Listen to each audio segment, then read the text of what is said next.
Okay. Okay. So I wanted to welcome you all here today for this webinar. We are so thrilled to have you here for our webinar titled Youth and Opportunity Initiatives for Lebanon, Libya, and Morocco.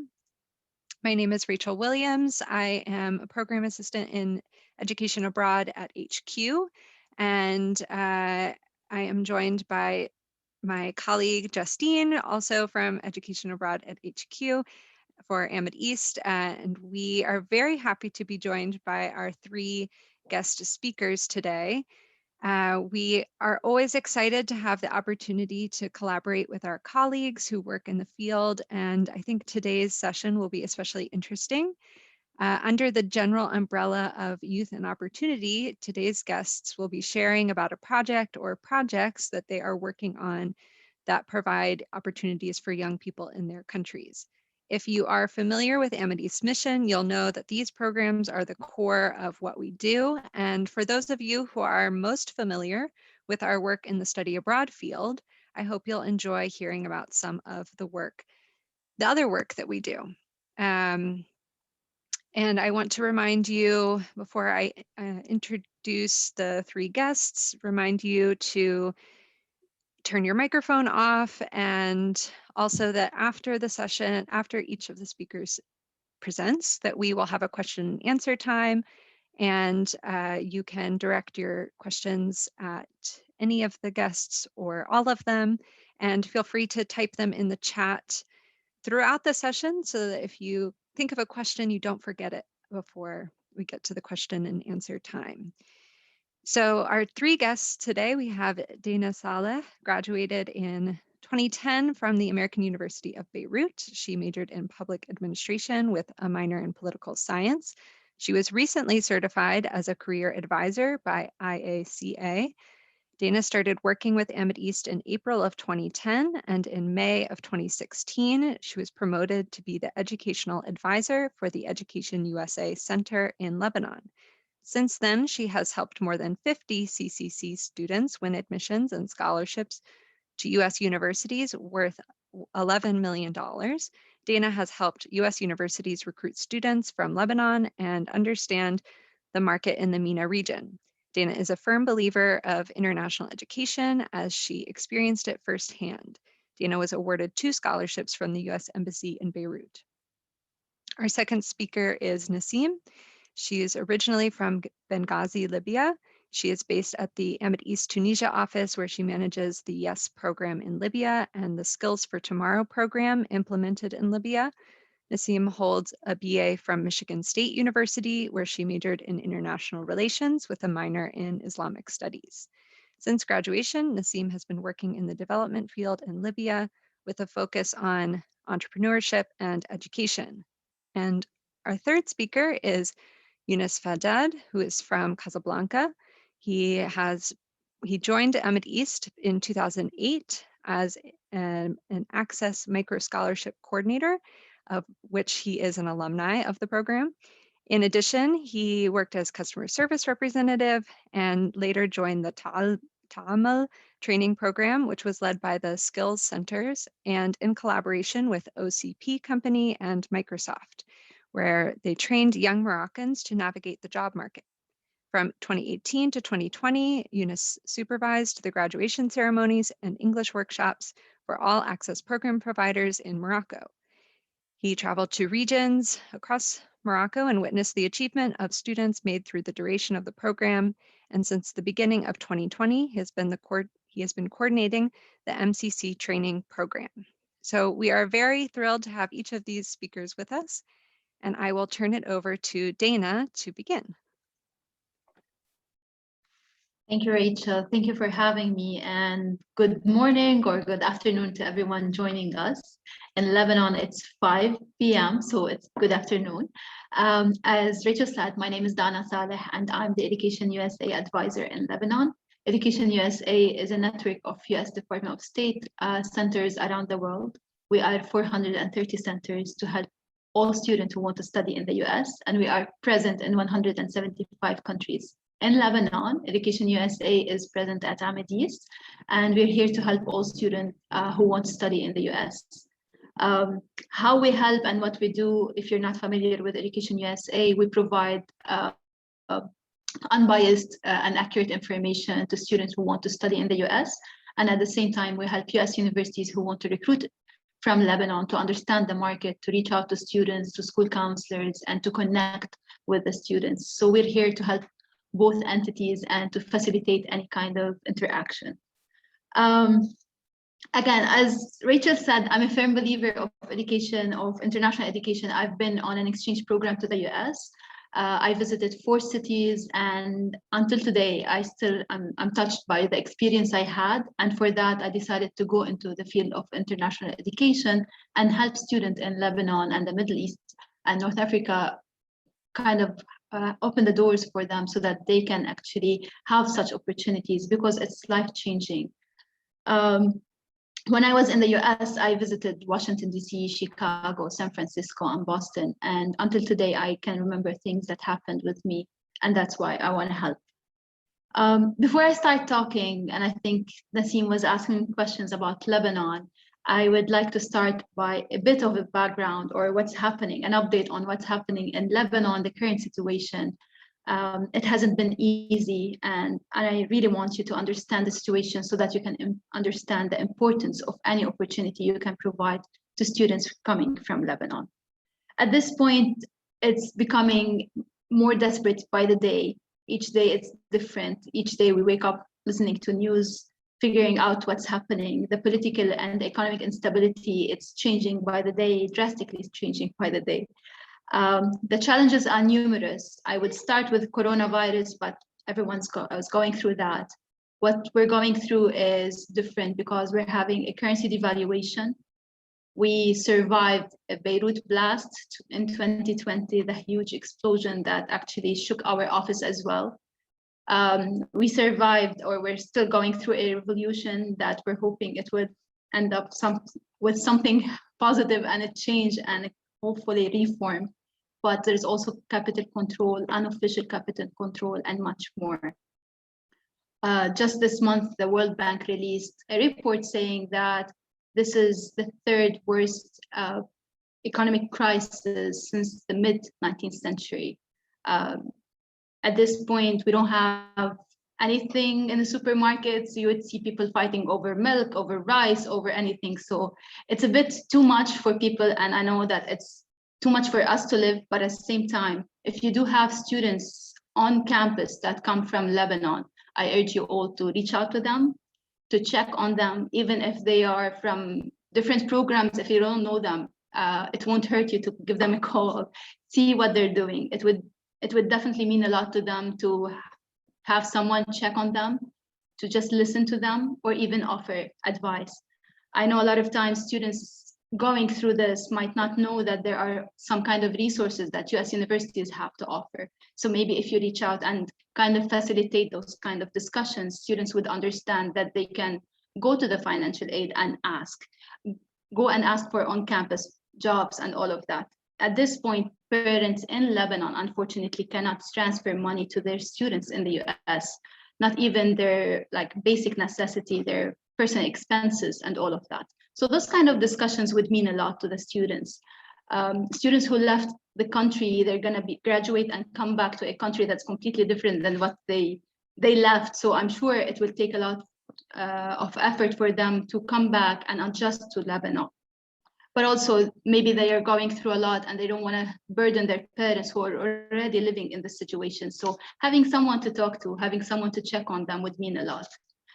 The reason I mentioned all of that is also for you to know that if you receive an application from student from Lebanon, those students have been through a lot to apply. At this point, all our international credit cards don't work. So for us to apply to a US university, it's either we're gonna call our cousin or uncle in the US or anywhere abroad and ask them for their credit card, or we're gonna reach to the university and ask for an application waiver. But again, not a lot of students know about those resources. So it would mean a lot if you can talk to the students, if you can refer students to Education USA centers or to Amideast or any kind of resource that would help them. I've been an advisor for 5 years, and this year is different. We usually get students calling us and saying, I want to travel, how can I convince my parents? especially those under 18. This year, it's different. We're getting calls from parents asking us, how can I get my kid to travel abroad? So you can understand the struggles and all the challenges that the students are facing. I'm saying, again, all of this to help you understand the situation, but I'm also going to tell you the good things is through Education USA and Amideast, we have helped students go to the US. We have helped students achieve their dreams. And that's why it is possible. Through our CCC, Diana Kamal Scholarship Search Fund and Hope Fund, we were able to help students go to the US. Up until today, we have helped 145 students win scholarships and financial aid to US universities worth more than $27.8 million. This is a huge number for Lebanon. This is a huge number for a country that is suffering and going through a lot. So even if it's each year few students, it means a lot to us to be able to change the lives of those students. And it's not only them, but also their families. Some of those students can't even afford to apply for US universities. So all of that would be possible through the generous donation of the A-Lab members in Lebanon who keep contributing so that we can afford to pay for test fees, for application fees for students to help them apply to US universities. Some schools in Lebanon don't even have school counselors to guide the students through that. So again, that's the role we play as Education USA, as Amideast. We help the students understand and navigate the whole process. We help them understand US educational system, liberal art concept. We help them apply to US universities and think of the possibility for them to dream big and not only limit themselves to what's going on in the country. We also help pay for their test fees. We help them also apply for financial aid, understand how to apply and how to win scholarships, because all of those students are brilliant students. According to the World Economic Forum, Lebanon ranked globally the 4th in terms of education for STEM fields. This is just to let you know that we are people who love and adore education, yet a lot of times we don't have access to all of this. And here is the role that we ask you to help us in. Reach out to us, reach out to Education USA. If you have programs you would like us to promote, we would love to. If you have students applying from Lebanon and you have questions at any time, we're ready to answer the questions they might have or you might have about transcripts, about anything. We're here to facilitate all of this, and we just want you to know that there's always a way for us to make it happen, and that's it. So thank you for listening to me, and I'm gonna pass it to Naseim. Thank you so much, Dana, for that. And you know, you can't believe how the amount of similarities, as you were speaking, that Lebanon has with Libya, especially in terms of political, economic situation as well. So I hope I don't repeat too much of what you just said. So thank you everyone for joining us today. So today I'll just be speaking a bit about what we're doing in Libya. So I will provide a very quick overview of the programs that we're implementing in Libya, and then I would go into depth into one of our initiatives, which is Skills for Tomorrow. So, okay, so this is just a map of Libya, just to kind of, I want you guys to situate it. So basically the heart of Africa, North Africa, we have Egypt to the east, and then you've got Tunisia, Algeria to the west, Niger, Chad, and Sudan to the south. The country is quite large in terms of size. However, in population, we have quite a small population. It's around 7 million. And as you can see, most of the cities are actually on the coast. The capital is Tripoli, and and around 90% of the population do live on the coast. So Amideast Libya. Amideast Libya is actually quite new in comparison with our other field offices. In ways, we never actually had a Libya field office. So most of our work in Libya has been done either through, in the past, we've done it through an independent contractor who was on the ground. But then since 2019, we actually moved the operations to our Tunisia office. So everything related to Libya programs are now run through our Tunisia office. So the things that we have been managing throughout the years have been things like the Kennedy Lugar Youth Exchange and Study Program, the YES program. It has been functioning in Libya since 2013. We also have the MEPI Tomorrow's Leaders program. This offers a chance for undergraduate studies at American universities in the Middle East, North Africa. Also, Fulbright program has been open in Libya for quite some time, and we do manage Fulbright foreign student program through our Amideast. And also we do provide Education USA. Basically, we do have an amazing advisor here as well, just like Dana, but it's quite recent as well. And most of the work that they're doing is virtual. So they can't actually meet with the students. But actually, we do have a CCC club now for the first time, which is exciting. So we're hoping that will work out. And also, we do run programs such as Professional Certificate in English Language Teaching, PSELT, which is a capacity building program for English language teachers in Libya. So in the past, we used to implement this program here in Tunis. So we would literally fly the Libyans to Tunis to get the training. However, for the first time in our history, this August, the program will be implemented inside of Libya for the first time. So this is exciting for us. So hopefully that goes great. And also we've been implementing Skills for Success. We've implemented it in Libya for 2 years in the past, which is a great program that kind of focuses on youth and provides them training. I see Younes nodding. That means he's very familiar with Skills for Success. So throughout our entire work in Libya, there have been like specific challenges that have been, let's say, reoccurring a lot. One of them is geographic diversity. As you can see, in our case, most of the applicants for our exchange programs always tend to be from the biggest cities, the largest cities like Tripoli, the capital, and then second would be Benghazi. While the rest of the country, we have been genuinely finding it challenging to have them apply for our programs. Another challenge has been gender equality. We used to have more challenges in the past in terms of getting female applicants apply to the exchange programs. This is improving recently, so there is a good positive trend, but again, it's not enough for us. And also EL proficiency. English language proficiency in the country does not tend to be equal, again, because the infrastructure for English language learning in the largest cities like Tripoli and Benghazi tend to be better. There are actually, private language centers available for students to really learn and improve their English language, while in the other cities, it's not as wide. It's not really available, and quality tends to be much, much lower. So we always struggle with having credible, qualified applicants for our exchange programs in cities outside of Tripoli and Benghazi. And having these things in the background, we here in our Tunisia office, we came up with Skills for Tomorrow. So this is a 2-year program funded by State Department, and it's really attempting to address the challenges that we have been seeing throughout our exchange programs. So this program, so once we started implementing this program, we really picked cities outside of Tripoli and Benghazi.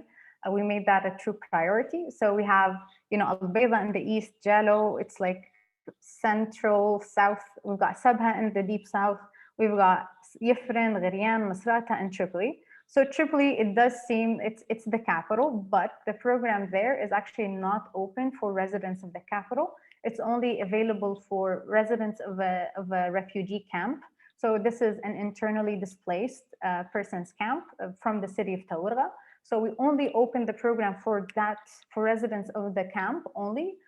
So it does target a very disadvantaged group, and that is currently displaced and living in Tripoli.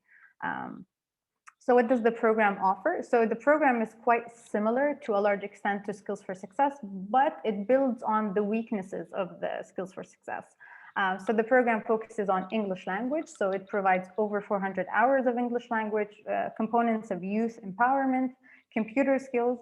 And in terms of computer skills, it's not just the basics of how to use Word. It also includes things like having a professional email address, how to write a professional email address, and also having a CV. in addition to leadership and community service. So one of the main components of the program is that the students will actually work on a community project. And this is, again, this is something that's not quite wide, and it's not really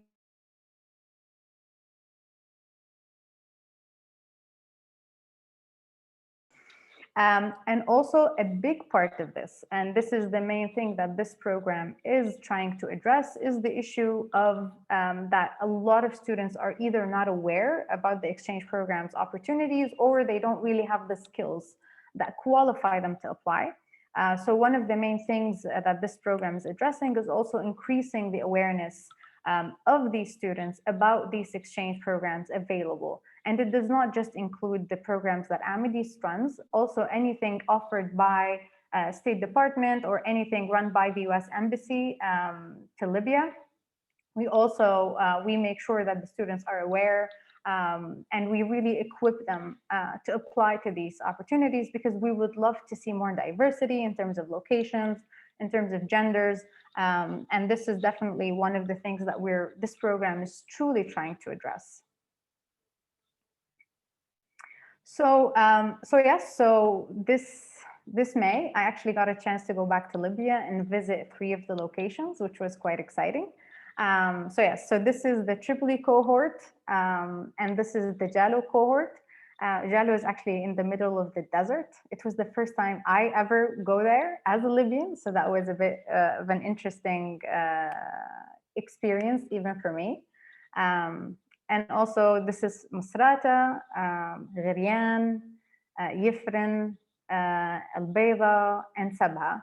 So all of these, these students, they truly come from disadvantaged background, and this was one of the main things, even one of the main requirements for participating in the program.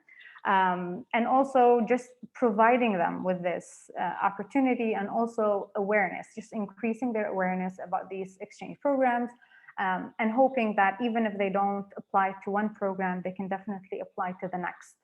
There are so many great opportunities available for Libyan students. The main issue is just awareness, and it tends to be a bit challenging to reach Libyan students living anywhere besides on the north, right? On the coast, it's easier, but definitely as you go south, it becomes more challenging. So we're truly hoping that this program, we won't see it right now, but we do hope that with time, the program is at the midpoint right now. So we're truly hoping by next year, we can see the actual change. The YES program recruitment is opening up quite soon. So we're hoping to see a bit of applications from the SFT groups. That would be exciting, because we've never had students go from these cities, except for Al Bayda. We had one student there. So we're truly hoping to address this main issue. And yeah, thank you. That's it for me. I will pass it along to Younes, sorry. Yeah, no problem. Everybody call me Younes, for Yusuf, by the way. Can you hear me? I don't know what's happened to my camera, but I hope that you can hear me. Yes, Younes, we can hear you. We can't see you though. Okay, cool. So our heart with the Lebanon people and with the Libyan people. We really, inshallah, we want to see you like next year with a good condition, economic and safe countries, brothers and sisters. Today we're going to talk about MCC project. So I'm preparing like brief. I don't know if you can see my screen, like just a short presentation about the program. Program was founded by Moroccan Millennium Challenge Corporation. MCI, it's a foreign aid agency of the US government partner in and via the Moroccan arm called MCC, and with the partnership of Moroccan Ministry and ANAPEC, which is the National Agency for Promotion and Employment and Skills. Our goal is, when it comes to young people, is to find a job. So this program came in with the fund to help young people to find a job, to find a job. But this program based on the results, so we get our reimbursement based on the results. So we should first like train and sourcing the beneficiaries, find the job first, and then sourcing the beneficiaries, and then train them, and then get them to job and help them to maintain their job and to stay like at least 6 months in their job. So below, it's like a steps of what we are doing, what we are really doing in the project. We start first to do like a diagnostic, finding a job opportunity via our partnership with the private sector. So we go to the private sector via we have like a department in the project called Development and Insertion. We are looking for opportunities and for in a private sector, and we provide for their HR department like a training, sourcing, free training and sourcing to their new recruitment. When we find like an opportunity, then we start sourcing the beneficiaries. The beneficiaries in general, we source them via like job offers, online job offers, or via our partner association in Casablanca and all over the country. We're starting like in Casablanca, Rabat, and the north of Morocco, Tangier. Then we like train them. In general, the training and coaching, it's on soft skills training, which is like personal development,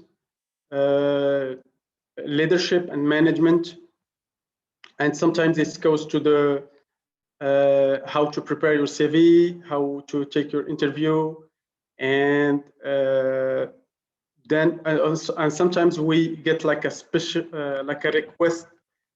request from our partners, say that they need like a technical training or like a special soft skills models. And then after that, we help them to get to their jobs, and we have, after they sign their contract, like doing like a follow-up and evaluation. When it comes to follow-up and evaluation, we are calling those we are calling our beneficiaries, say if they have like a problem in their in the company, how they find like their professional life, if they have any issue or problems. And we help also the partner via organize some workshop for the beneficiaries and for the sometimes for their staff as well, for the partner staff. When it comes to soft skills, sometimes they say we will ask you to train like for the you need to train also our staff, and we are doing like workshops, help them to integrate well to the job market, because our goal is to keep them to keep our beneficiaries in the job at least 6 months. 6 months to get a reimbursement, to get our reimbursement back, because Amideast, we sponsored the training, we sponsored the whole process, and MCA reimburse us based on result. So we have to identify a good beneficiaries when it comes to eligibility criteria. We have in this program like eligibility criteria for beneficiaries. We need, our target is those who are with diploma and without diploma, but there is like a conditions for those who are get the qualifications or they have qualification. We need them to be not trained or any formal job during like 6 months. They have to be like a jobless at least 6 months. Before it was 1 year, and just after the pandemic, we reduced this period. MCI reduced this period to 6 months. When it comes to those who are without any qualifications, we need them to be like in jobless without any training or any formal job, like during the last 3 months.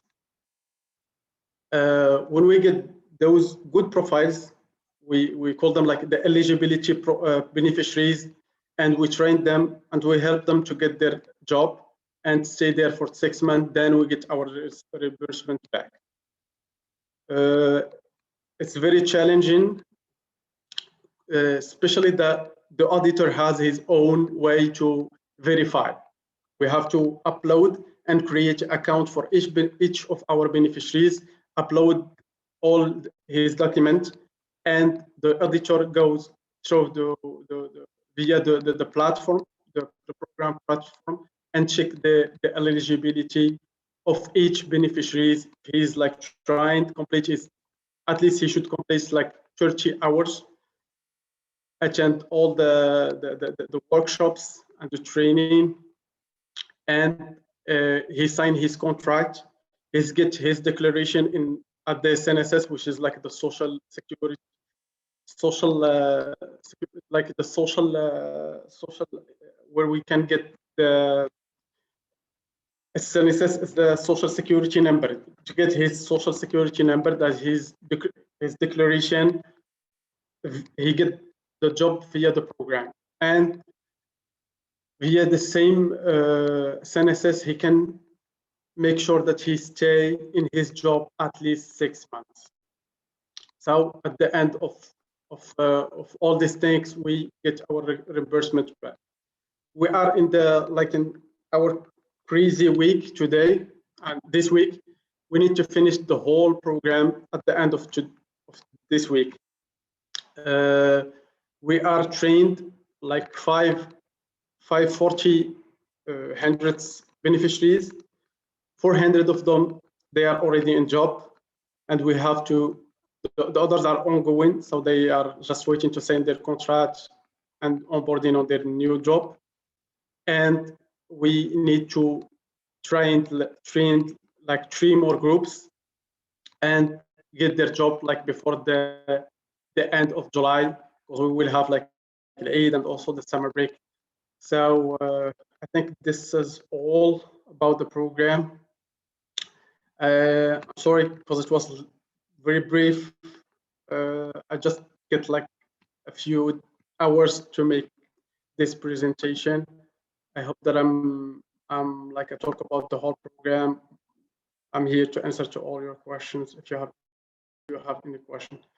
Thank you all, and I'm very happy to be and glad to be today with the Education Abroad, and I'm really happy to help to give an idea about the program, and also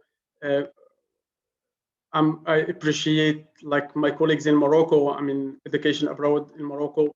When we need their help during the program, especially during the pandemic, they help us a lot, especially Malik and Ajman. They help us to call the beneficiaries and all what we need. And also Colleen, she's always here to help. I'm really happy and glad to be here. And sorry I was a little bit faster, but I'm really super busy with the program, as I told you before. Thank you all. Thank you all so much to all 3 of our speakers. All your presentations were super informative, and I mean, I definitely learned a lot, so thank you so much. At this time, I would like to open it to Q&A. So feel free to either unmute yourself and you can ask your question, or type it in the chat box, however you feel comfortable. This, to any single speaker or all the speakers, we'd love to hear your questions.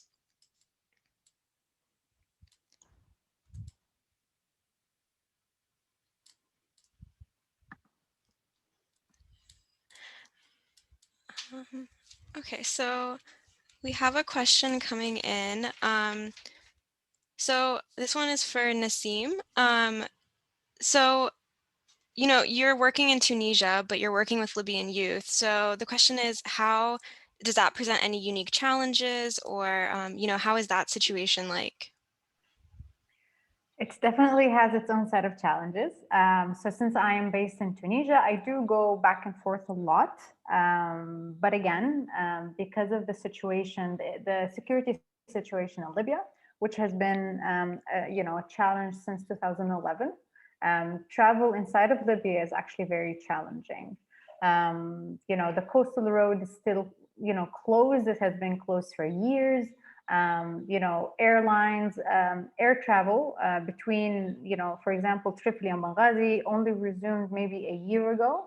Before that, there was like complete, like there was no way for me, for example, to travel from Benghazi to Tripoli and vice versa. So definitely working remotely with youth is challenging, and doing this remotely. But again, you find your ways. Thank God for technology. Thank God for Zoom. Thank God for internet. It definitely made things accessible and doable. But again, in person is quite different. And I definitely saw this firsthand once I traveled and I visited, you know, I visited Tripoli, for example. I went to Jalo and I went to Al Bayda. And it's completely different once you meet these, you know, you meet them in person and you speak to them in person, not through a screen. They're not just a name on a report, you know, they're actual, you meet them and you talk to them. So yes, it's challenging, but it's definitely better than not doing anything. So I genuinely hope that the situation gets better in Libya, and we can actually sometime down the road have an office in Libya. That would be amazing. Thank you. So the next question is for Dana. So after the students, you know, finish their college education and come back, or maybe don't come back, you know, go on to find jobs, do you stay in touch with the students afterwards? Yes, definitely. So the whole CCC program, the KSSF and Hope Fund, when the students go through it, they are actually a cohort advising. So they are a group and they get to know each other really well, and they bond with the advisors because we work with them very closely and we get to know them and their stories. So most of the time they come back, they tell us the stories, what's happening, they give us update. Sometimes I just got an email from student with their graduation picture and all of that. Those are all very nice and heartwarming, but also sometimes they come back and they ask us to help them with the graduate level and how they can secure master's or PhD programs and all of that. So I think, again, the bond that you can get, that you can create with the students would last forever. It's not just some kind of service that we give. Amideast and Education USA would become their second home. And once they come back to Lebanon, a lot of times they would come to the office because this would remind them of the US and this would remind them of their US experience. So I think it's a whole circle. And actually a follow-up question to that, do you find that most of the students do come back to Lebanon after they graduate? So under our program, there is no rule for that. So it's up to the students to come back or not. Some students do. At this point, I'm guessing with whatever is happening in the country, many of the students would like to stay in the US, to stay on their OPT program and try to get the experience they need. Some students, again, they go for their master's directly because it would help them get a better job once they come back to Lebanon. So we do see students coming back. However, sometimes not as often as we would like them to. Right. So the next question is for Younes. So what is the employment situation like in Morocco, and what industries do most of the MCC participants go on to work in? Yeah, the situation in Morocco, we have like a 9.5 jobless youth. That was before the pandemic, and you can imagine just after it's like at the double, let's say. But during the pandemic, the sector was like the offshoring. The only sector was hiring a lot of people, and now it's a little bit became like new movement, especially in tourism. We have like a new the hotels are opening, and also the drivers and logistic is the sector that now it's hiring many of our beneficiaries. But during the pandemic, it was very challenging to find a job for beneficiaries in general, and especially also to train them during the pandemic, especially those who are without any qualifications, because they don't have like we're targeting the poor youth, so they have no IT, no internet at home, no smartphones. So, and during the pandemic, we cannot like do like any face-to-face classes. So, but now it's better than before, but we are like at the end of the project. So we did our best. We are at the end, but in general, we did what we can do. We cannot like reduce more than our target. We trained like around 600 beneficiaries, and we helped like 500 to find a job.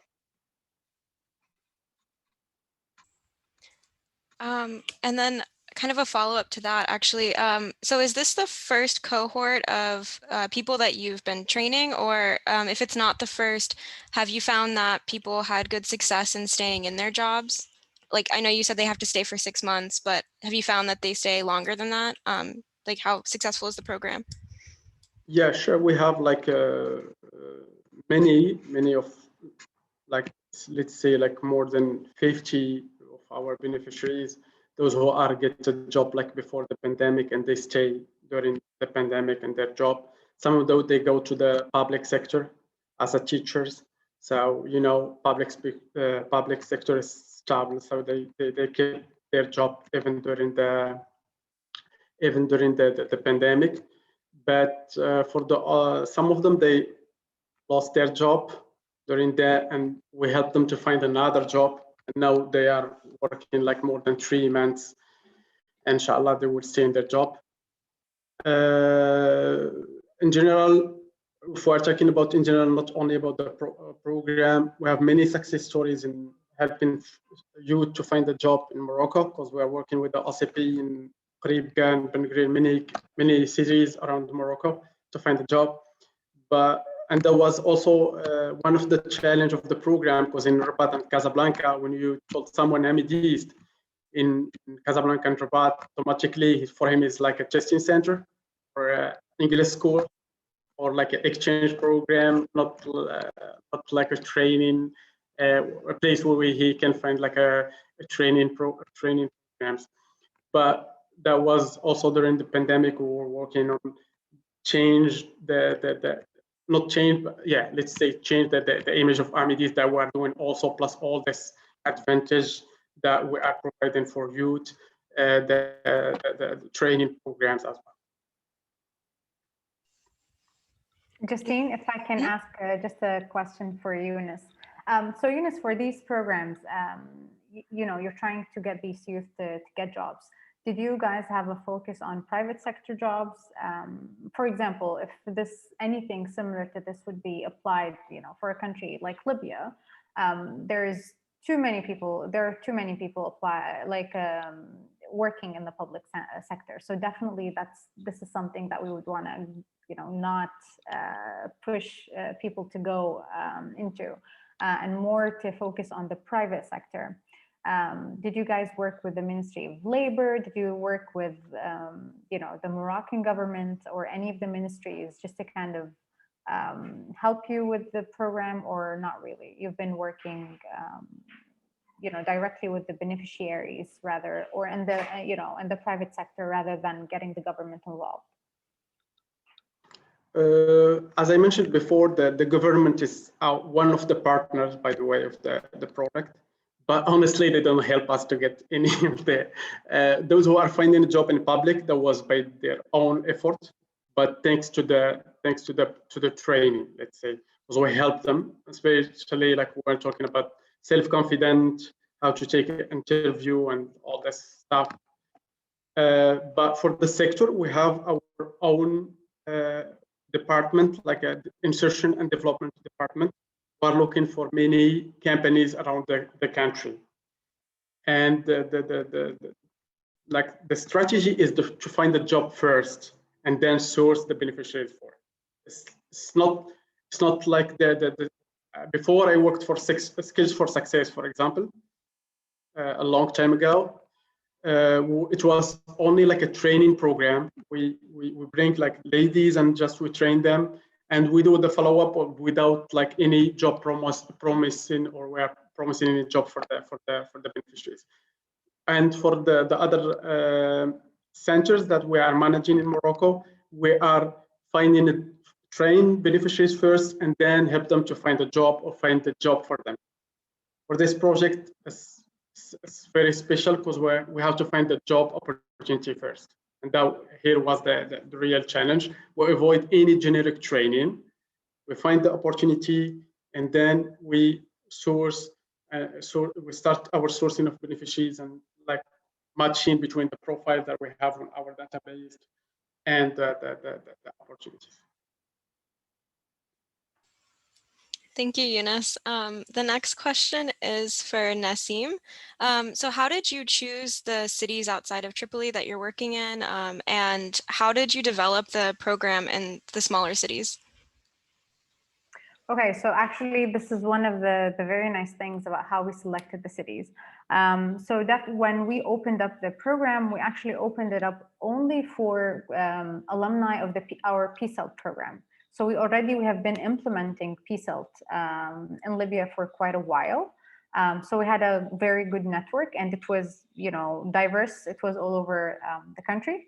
So we only opened the opportunities for PSELT trained teachers. They can only they can apply to the opportunity, and that was what we did.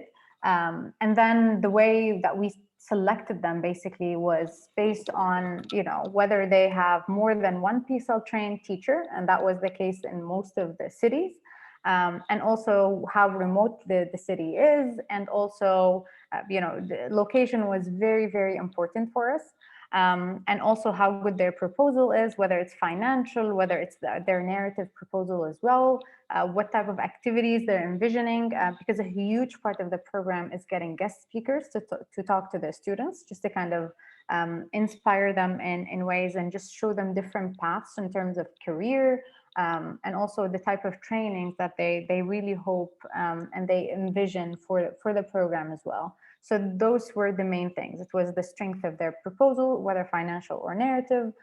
Location played a huge role, I must admit, because we really wanted to go outside of the normal cities that we usually operate in. And this program presented the perfect chance to do that.